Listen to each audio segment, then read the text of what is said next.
HyperOS 3.1 India और global में है जो आना चालू हो चुका है, जो कि सबसे पहले चाइना में हमें देखने को मिला था। और इसमें सबसे इंपॉर्टेंट नया फीचर्स ऐड किया गया है जो कि हमारा सोटा अपडेट है। और इसके अलावा बहुत सारे और नए चेंज भी हमें देखने को मिले थे।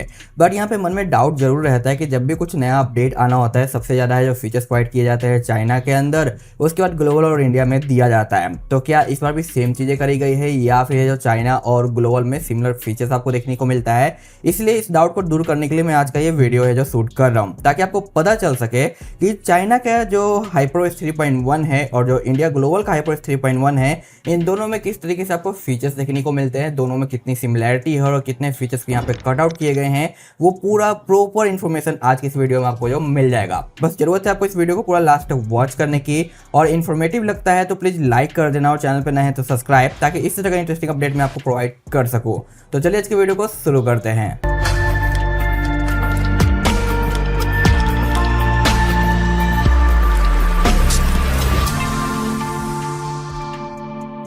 अभी फिलहाल मेरे पास यहाँ पे दो डिवाइस है, दोनों काफ़ी ज़्यादा पावरफुल है, सिमिलर परफॉर्म करते हैं, और दोनों के अंदर मैंने यहाँ पे HyperOS 3.1 इंस्टॉल कर रखा है। एक ही यहाँ पे हमारा जो कि चाइना का HyperOS 3.1 है और दूसरा यहाँ पे ग्लोबल इंडिया का HyperOS 3.1 है, जहाँ पे आप देख पाओगे वर्जन में भी आपको काफ़ी हद तक सिमिलैरिटी देखने को मिलता है, जो कि 3.0.303 यहाँ पे चाइना के अंदर है, और ये 301 आपको इंडिया ग्लोबल के अंदर देखने को मिलता है। जहाँ पे आप देखो सोटा सपोर्ट दोनों में आपको दिखाई दे रहा है, C08 दोनों के अंदर दिखाई देता है, और ये दोनों में दिया गया है, जो कि काफ़ी अच्छी बात है। और अभी मुझे इसके अंदर एक सोटा अपडेट भी देखने को मिला था, क्योंकि इससे पहले ये सोटा अपडेट शो नहीं कर रहा था। सोटा अपडेट का एडवांटेज ये रहता है कि जब भी फ़ोन के अंदर कुछ नए इन्फॉर्मेशन देना होता है, कुछ इंप्रूवमेंट करना होता है और बग वगैरह फिक्स करना रहता है, तो आपको सिंपल सोटा अपडेट प्रोवाइड किया जाएगा, जो कि विदाउट फ़ोन के रिबूट किए हुए आपके फ़ोन के अंदर इंस्टॉल हो जाता है। लेकिन अगर आप अपने फ़ोन को जो एक बार रीसेट कर देते हो ना, यहाँ से फैक्ट्री रीसेट, तो जो भी सोटा अपडेट आपको मिला होगा वो वापस से अनइंस्टॉल हो जाएगा, और जैसे आप दोबारा सेटअप करोगे तो आपको फिर से सोटा अपडेट जो दिखाई देगा।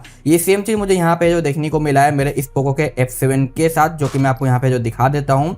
जैसे कि आप देखो अपडेट करने के बाद मुझे यहाँ पे 700 समथिंग MB का जो सोटा अपडेट देखने को मिला था, और ये सेम काम करेगा आपके जो चाइना का HyperOS 3.1 है उसमें भी, और ग्लोबल इंडिया का HyperOS 3.1 है उसमें भी, जो कि ये चीज़ मुझे यहाँ पे रियल में काफ़ी ज़्यादा है जो कूल लगा है। और ये सेम फीचर्स हमें देखने को मिल जाता है हमारे जो कि OnePlus के डिवाइसेज के अंदर। इसके बाद आप देखोगे कि चाइना के अंदर आपको काफ़ी टाइम से जो बॉटम पे सर्च बार देखने को मिल जाया करता है, जो कि ट्रांसपेरेंट देखने को मिलता है, जो कि काफ़ी ज़्यादा अच्छा लगता है। इसी को डिफरेंट वे में है जो गूगल की तरफ से जो प्रोवाइड करा गया है, जो कि आप देख पाओगे इसमें भी बॉटम पे सर्च बार आ गया है, और ये हमारा लिंक रहता है हमारे गूगल से, क्योंकि भाई इंडिया में और ग्लोबल में गूगल का ज़्यादा बोलबाला है, जैसे कि चाइना में जो इनका खुद का इंजन रहता है उनका रहता है। तो उसी तरीके से यहाँ पे आपको दोनों में जो बॉटम पे सर्च बार देखने को मिल जाता है, बट ये आपको ट्रांसपेरेंट के रूप में देखने को मिलता है, गूगल का सर्च बार देखने को मिलता है। तो इन दोनों में जो बॉटम पे सर्च बार है, ये आपको अच्छा लगा या नहीं, किसका अच्छा लगा वो कमेंट जरूर करना। और ये चीज़ आपको दोनों में ही देखने को मिलता है कस्टमाइज करने का। जैसे अगर यहाँ पे हम इस तरीके से पिन करते हैं, सेटिंग के अंदर इन करते हैं, तो आप देखो यहाँ पे होम स्क्रीन सर्च बार देखने को मिलता है, जहाँ पे सिर्फ पहले स्टार्टिंग पे कॉम्पैक्ट आया था 3.1 के साथ, यहाँ पे गूगल सर्च भी जो हमें देखने को मिलता है। सेम ये चीज़ आपको यहाँ पे भी देखने को मिल जाता है। जैसे कि आप देखते हो यहाँ पे नॉर्मल सर्च बार आ गया है, और ये आपका जो स्टैंडर्ड आ गया है, बट यहाँ पे एक और एक्स्ट्रा रहता है जो कि कॉम्पैक्ट रहता है। तो यहाँ पे चाइना में आपको 3 ऑप्शन देखने को मिलते हैं और ग्लोबल में आपको यहाँ पे 2 ऑप्शन देखने को मिलते हैं, बट काफ़ी हद तक यहाँ पे मैं कहूँगा कि दोनों सिमिलर ही हैं और काफ़ी अच्छे तरीके से परफॉर्म करते हैं। इसके बाद 3.1 के अंदर ब्लॉकिंग से रिलेटेड कुछ नए इंप्रूवमेंट करे गए हैं। तो अगर आप यहाँ पे दोनों HyperOS चाइना और इंडिया के सेटिंग के अंदर आते हो, उसके बाद आप यहाँ पे ब्लॉकिंग के अंदर आओगे और कॉल के ऊपर जाओगे, तो आप देखोगे कि यहाँ पे जो ग्लोबल का HyperOS 3 है, इसमें आपको 3-4 ऑप्शन देखने को मिलते हैं। कॉल ब्लॉक का, उसके बाद जो अननोन का होगा, फॉरवर्ड का होगा, और यहाँ पे हिडन नंबर वगैरह का होगा। बस इतनी ही जो ये ब्लॉक कर सकता है। जबकि चाइना में देखो यहाँ पे बहुत सारे ऑप्शन है, जैसे कि यहाँ पे जो आपको अदर देखने को मिल जाता है, यहाँ पे एजेंसी के टाइप से कॉल आता है, मार्केटिंग का कॉल आएगा, वो भी आपको ब्लॉक देखने को मिलेगा। तो इस तरीके से कई सारे एक्स्ट्रा आपको ऑप्शन देखने को मिलते हैं चाइना के HyperOS 3.1 के अंदर, जबकि ग्लोबल में आपको लिमिटेड ऑप्शन देखने को मिलते हैं कॉल ब्लॉकिंग से रिलेटेड। इसके बाद फोल्डर कस्टमाइजेशन की बात करें तो यहाँ पे दोनों में आपको सिमिलर ही देखने को मिलता है, जिसमें कोई चेंज आपको देखने को नहीं मिलता। बट यहाँ पे एक टुडे रिकमेंडेशन है, जो कि आपको एज ऐड के रूप में काम करता हुआ नजर आता है, और ये हमारा ग्लोबल में आपको देखने को नहीं मिलता। तो ये चीज़ मैं कहूँगी चलो सही है। बट यहाँ पे चाइना में आप देखो कुछ इस तरीके से आपको ग्लास इफेक्ट देखने को मिल जाता है, जो कि ग्लोबल में आपको इस तरीके से नॉर्मल देखने को मिलता है। तो ये भी एक हल्का सा फर्क मैं कहूँगा कि नजर आता है। जहाँ पे आप देखो पूरा व्हाइट टैब देखने को मिल रहा है, ये हल्का सा आपको ग्लॉसी ट्रांसपेरेंट के रूप में जो नजर आता है। तो ये चीज़ आपको यहाँ पे दिखाई देती रहती है। बाकी कंट्रोल सेंटर की बात करें तो कंट्रोल सेंटर में भी आपको हल्का फुल्का डिफरेंस देखने को मिल रहा होगा। ये हल्का सा आपको ज्यादा ब्लर इफेक्ट में नजर आ रहा है और ये हल्का सा कम देखने को आपको मिल रहा है, जबकि सिमिलरिटी है फिर भी थोड़ा सा डिफरेंस में यहाँ पे कहूंगा कि कंट्रोल सेंटर के लुक वाइज आपको दिखाई दे रहा है, जो कि हमारा चाइना का है और हमारा ग्लोबल इंडिया का है। इसके बाद अगर हम एनिमेशन की बात करें तो आप देखो दोनों में एप्स को ओपन एंड क्लोज करता हूँ तो यहाँ पे दोनों में जो सिमिलरिटी ही आपको देखने को मिलता है काफी हद तक।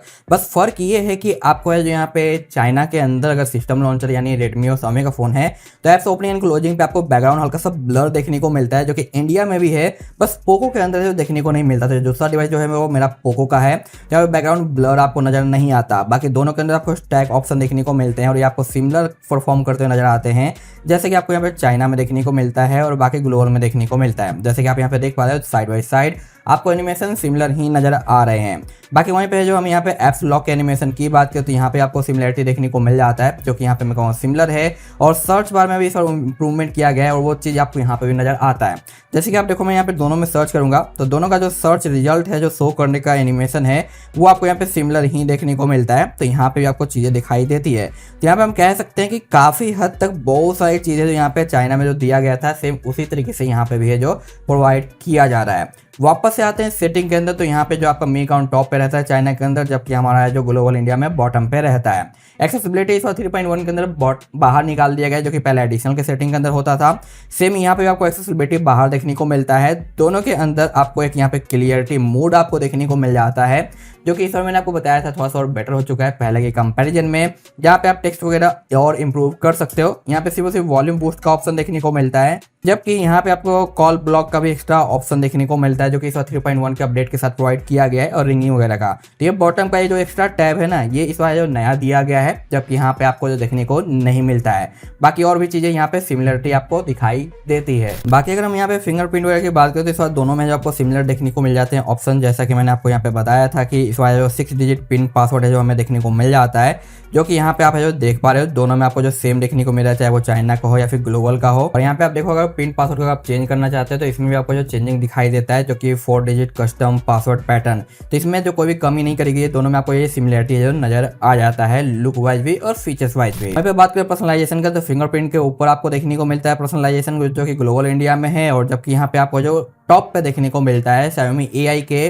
बॉटम पे, जो कि पर्सनलाइजेशन का है। दोनों के प्रीव्यू की बात करें तो यहाँ पे सिमिलर आपको देखने को मिल जाता है, इसमें कोई चेंज नहीं करा गया है। AOD की बात करें तो यहाँ पे दोनों में सेटिंग और लुक वाइज सेम देखने को मिलता है, बट चाइना में बहुत सारे AOD सपोर्ट मिलते हैं, जबकि ग्लोबल में लिमिटेड ही आपको देखने को मिल जाता है। लॉक स्क्रीन की बात करें तो यहाँ पे चाइना का जो 3.1 का अपडेट आया था, इसमें एक यहाँ पे जो Xiaomi EV का नया टैब ऐड किया गया है, जहाँ पे बहुत सारे यहाँ पे कार्ड्स के फोटोज देखने को मिलते हैं, जबकि क्लॉक स्टाइल वगैरह सिमिलर है। ये चीज़ आपको ग्लोबल में देखने को नहीं मिलता है। इसका रीजन ये भी हम कह सकते हैं कि चाइना में इनके जो EV कार्ड वगैरह है वो आपको देखने को मिल जाता है, जबकि ग्लोबल इंडिया में नहीं है। इसकी वजह से यहाँ पे इसका जो टैब भी नहीं दिया गया। तो ये कोई बड़ा बिग इंप्रूवमेंट नहीं है, बस एक वॉलपेपर का नया टैब है, जो कि हमें ग्लोबल में देखने को नहीं मिलता। वॉलपेपर स्टाइल की बात करें तो यहाँ पे वॉलपेपर स्टाइल आपको यहाँ पे AI डायनेमिक के रूप में देखने को मिल जाता है कुछ इस तरीके से, जबकि इनका कुछ अलग सा लुक रहता है। लेकिन हाँ, दोनों है जो काफ़ी हद तक यहाँ पे सिमिलर है, बट जो चाइना का जो AI है वॉलपेपर वाला, ये थोड़ा ज़्यादा पावरफुल आपको देखने को मिलता है ग्लोबल वाले के कंपैरिजन में। वहीं पे फिंगरप्रिंट एनिमेशंस की बात करें तो दोनों में आपको यहाँ पे सिमिलरिटी देखने को मिलती है, इसमें कोई भी चेंज नहीं है। ग्लोबल में आपको जो फॉन्ट्स देखने को मिलता है जो कि मी सेंस का ही है, जबकि चाइना में HyperOS 3 आते ही आपको जो मी लाइटनिंग फॉन्ट देखने को मिला था, जो कि हमारे ग्लोबल में नहीं दिया गया है। तो फॉन्ट का भी थोड़ा सा डिफरेंस आपको देखने को मिलता है। बाकी अगर हम यहाँ पे कस्टमाइजेशन की बात करें, किसी भी टाइप को हम कस्टमाइज करते हैं तो क्या क्या फीचर्स है, तो यहाँ पे आप देख पाओगे ग्लोबल के अंदर आपको देखने को मिलते हैं नॉर्मल बेसिक से ऑप्शन, जबकि चाइना में यहाँ पे आपको एक AI का ऑप्शन देखने को मिलता है, जिसकी हेल्प से आप यहाँ पे वॉल के अंदर एनिमेट कर पाओगे। यहीं पे डायरेक्टली आपको स्पेशल है जो AI वॉलपेपर की सेटिंग में जाने की जरूरत नहीं पड़ेगी। तो ये चेंज आपको यहाँ पे दिखाई देता है। बाकी फीचर्स वाइज की अगर हम यहाँ पे बात करते हैं तो यहाँ पे आपको जो दोनों में सिमिलर ही ऑप्शन देखने को मिलते हैं, जैसा कि आप यहाँ पे जो देख पा रहे हो। तो थोड़े बहुत कहीं कहीं पे आपको एक्स्ट्रा चीजें देखने को मिलती है, जो कि चाइना वाले HyperOS के अंदर आपको नजर आता है। अनदर डिस्प्ले एंड ब्राइटनेस की बात करें तो यहाँ पे दोनों के टैब इस बार जो नए आपको देखने को मिल जाते हैं। बाकी auto same to same, advance structure आपको सेम देखने को मिलता है। कलर भी आपका डिवाइस के हिसाब से थोड़ा ऊपर नीचे रहता है ऑप्शन वगैरह, तो इसे हम इग्नोर करते हैं। बाकी यहाँ पे आप देख सकते हो कि कुछ इस तरीके से आपको ऑप्शंस देखने को मिल जाता है। जो कि डिवाइस के ऊपर भी डिपेंड करता है, बट EY वाइज आपको यहाँ पे सिमिलरिटी ही देखने को मिलता है, इसमें आपको कोई भी चेंज नजर नहीं आता है। आगे हम बात करें हमारे लॉक स्क्रीन की, तो लॉक स्क्रीन में भी आपको यहाँ पे सिमिलर ऑप्शन देखने को मिलते हैं, इसमें भी कोई चेंज आपको देखने को नहीं मिलता। और वहीं पे नोटिफिकेशन की बात करें तो यहाँ पे आप देखोगे कि नोटिफिकेशन स्टाइल के अंदर यहाँ पे फ्लोटिंग नोटिफिकेशन स्मार्ट डिस्प्ले का एक नया ऑप्शन है, जो कि हमारे ग्लोबल में यह चीज देखने को नहीं मिलता, लेकिन टैब वगैरह आपको यहाँ पे सिमिलर ही नजर आता है। बाकी यहाँ पे कस्टमाइज शॉर्टकट है जो कि सिमिलर है, काफी टाइम पहले आया था और ये चीज आपको यहाँ पे देखने को मिलता है। दोनों के अंदर जो ओल्ड कंट्रोल सेंटर का सेटिंग है वो रिमूव हो चुका है काफी टाइम से, और वो चीज आपको यहाँ पे भी जो नोटिस होती है। तो सेटिंग वाइज भी यहाँ पे काफी कुछ चीज आपको यहाँ पे सिमिलरिटी देखने को मिलता है। और यहाँ पे इंटरनेट कनेक्टिविटी की बात करें तो यहाँ पे आप देख सकते हो किस तरीके से आपको डिफरेंस देखने को मिलता है दोनों डिवाइस के अंदर, जो कि मैंने यहाँ पे ऑफ कर रखा है, अब आप यहाँ पे देख सकते हो। तो सारी चीज यहाँ पे ओवरऑल में कहूँगा कि सिमिलर आपको जो दिखाई दे रहा है, जो कि दूसरे डिवाइस यानी आईफोन वगैरह से आपको सिंक करना है तो ये फीचर्स काफ़ी ज़्यादा हेल्प करता है। अदरवाइज आपके पास आईफोन नहीं है तो कोई खास काम का नहीं है। बाकी यहाँ पे हॉटस्पॉट बाहर देखने को आपको मिलता है चाइना वाले हाइपरओएस के अंदर, जबकि हमारा यहाँ पे हॉटस्पॉट आपको मोर कनेक्टिविटी के अंदर देखने को मिलता है ग्लोबल के अंदर, जैसा कि आप यहाँ पे जो देख पा रहे हो, जो कि आपको यहाँ पे देखने को मिलता है। तो दोनों में यहाँ पे भी फीचर्स जो आपको सिमिलर ही देखने को मिलेगा। बाकी अगर हम बात करते हैं मोर कनेक्टिविटी की, तो यहाँ पे आप देखोगे किस तरीके से आपको दोनों में डिफरेंस देखने को मिलता है। फ्लाइट मोड है, हॉटस्पॉट है, क्रॉस ये गूगल की वजह से आपको देखने को मिलता है। उसके बाद पेयरिंग है, NFC है, लिंक विंडो है, OTG वगैरह है। यहाँ पे कुछ एक्स्ट्रा ऑप्शन आपको दिखाई देता है इंडिया ग्लोबल के अंदर, जो कि गूगल का यहाँ पे मर्ज होने के बाद, जबकि यहाँ पे चाइना में ये चीज़ नहीं रहती है, तो उसके हिसाब से यहाँ पे फीचर्स भी थोड़े डिफरेंट आपको देखने को मिलते हैं। बाकी यहाँ पे हम सिम सपोर्ट की बात करें तो दोनों में आपको सिम सपोर्ट देखने को मिल जाता है। आपको मी रोमिंग का ऑप्शन देखने को मिलता है चाइना के अंदर, जबकि ग्लोबल में डाटा रोमिंग का ऑप्शन मिलता है। Xiaomi ऑफलाइन कम्युनिकेशन भी आपको देखने को मिलता है, जो कि as a wireless mic type का है, जो काम करता है इमरजेंसी के टाइम पे।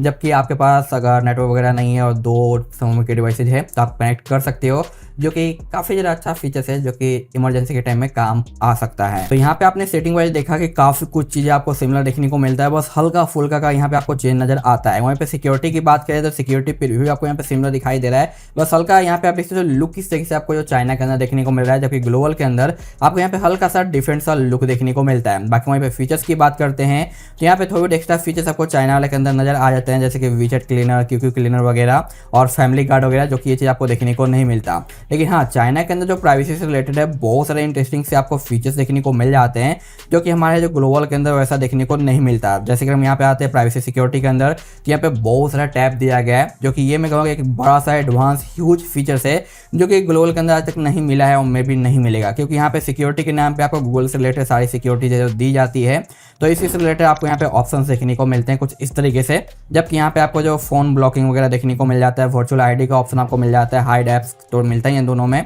इनकॉग्निटो मोड का भी ऑप्शन आपको देखने को मिल जाता है, और सिक्योरिटी के अंदर फाइंड डिवाइस, शटडाउन कंफर्मेशन, जो कि ग्लोबल इंडिया में आना चाहिए, काफ़ी इंपॉर्टेंट फीचर्स है लेकिन नहीं आया है। और मैंने कुछ टाइम पहले एक वीडियो भी दिया था कि इसे कैसे एक्टिवेट कर सकते हैं हमारे ग्लोबल डिवाइस के अंदर, तो आप उसे चाहो तो देख लेना। उसके बाद सिम ब्लॉकिंग वगैरह, मी प्रोटेक्शन, ये काफ़ी ज़्यादा पावरफुल फीचर्स है। इसे अगर आप ऑन रखते हो ना तो चाइना हाइपरओएस के अंदर कोई भी सिस्टम का APK आप यहाँ पे इंस्टॉल नहीं कर पाओगे विदाउट परमिशन के, जैसे कि एप्पल में एप्पल ID से काम होता है, सेम उसी तरीके से ये काम करता है। और ये काफ़ी ज़्यादा एडवांस फीचर्स है, मुझे लगता है कि ये ग्लोबली भी आना चाहिए, बट आज तक इन्होंने दिया नहीं है, ये उसी में हेल्प करता है। तो ये पूरा का पूरा जो टैब है ना, ये एक एडवांस लेवल का फीचर्स है, जो किसी वजह से चाइना हाइपर में आपको नजर आता है, जबकि ग्लोबल में आपका ये गूगल वाला जो सेफ्टी इमरजेंसी वाला फीचर्स है वही आपको देखने को मिलता है। बाकी अगर हम यहाँ पे बात करते हैं हमारे फाइल मैनेजर की, तो फाइल मैनेजर के अंदर भी आपको यहाँ पे सिमिलरिटी दोनों में सेम देखने को मिलता है, कोई भी आपको यहाँ पे डिफरेंस नजर नहीं आता है। कैलेंडर की अगर हम यहाँ पे बात करें, यहाँ पे आप देख सकते हो दोनों का कैलेंडर मैंने ओपन कर रखा है। दोनों का अगर हम यहाँ पे एनिमेशन की बात करते हैं तो आप यहाँ पे देख पाओगे कि एनिमेशन आपको यहाँ पे दोनों में सिमिलर ही देखने को मिलता है। तो एनिमेशन वाइज भी मैं यहाँ पे कह सकता हूँ कि दोनों काफी हद तक क्लोज आ चुके हैं एक दूसरे के। वहीं पे अगर हम बात करते हैं इनके डायनेमिक आइलैंड वगैरह की, जो कि आप यहाँ पे देख पाओगे दोनों में आपको जो यहाँ पे इस तरीके से लाइट इफेक्ट देखने को मिल रहा है। और यहाँ पे जो बार हमारा है म्यूजिक प्लेयर का, इसमें आपको हल्का सा ग्लॉसी इफेक्ट्स देखने को मिल रहा होगा लाइटनिंग के साथ, जो कि सिमिलर में कहूँगा कि यहाँ पे देखने को मिलता है। बाकी यहाँ पे एनिमेशंस की बात करें तो दोनों में आपको यहाँ पे एनिमेशन है जो सिमिलर ही देखने को मिल जाता है। तो मैं यहाँ पे कह सकता हूँ करीब 90% तक है जो हमारा चाइना का हाइपरओएस और ग्लोबल इंडिया का हाइपरओएस सेम हो चुका है आज के टाइम पे, और ये देख के मुझे काफ़ी ज़्यादा अच्छा लगा। आपका क्या है ओपिनियन इसके बारे में, आप कमेंट जरूर करना कि यहाँ पे किस तरीके से आपको चीज़ें देखने को मिलती है। बस यहाँ पे मैं कह सकता हूँ एनिमेशन वाइज हल्का फुल्का स्लाइटली यहाँ पे बेटर आपको दिखाई देता है HyperOS चाइना वाला, जबकि ग्लोबल भी जो उस लेवल पे पहुंच चुका है, बट थोड़ा बहुत 19-20 आपको फर्क ये नोटिस होता ही है। तो बस आज के लिए इतना ही सा था। आई होप कि आपको सारी चीजें पता चल गई है। फिर भी और कुछ जानना हो, डाउट्स क्लियर करने हो तो आप कमेंट जरूर करना। मैं मिलता हूँ आपसे नेक्स्ट वीडियो में। तो आज के लिए बस इतना ही सा था। Thanks for watching, tata and bye bye.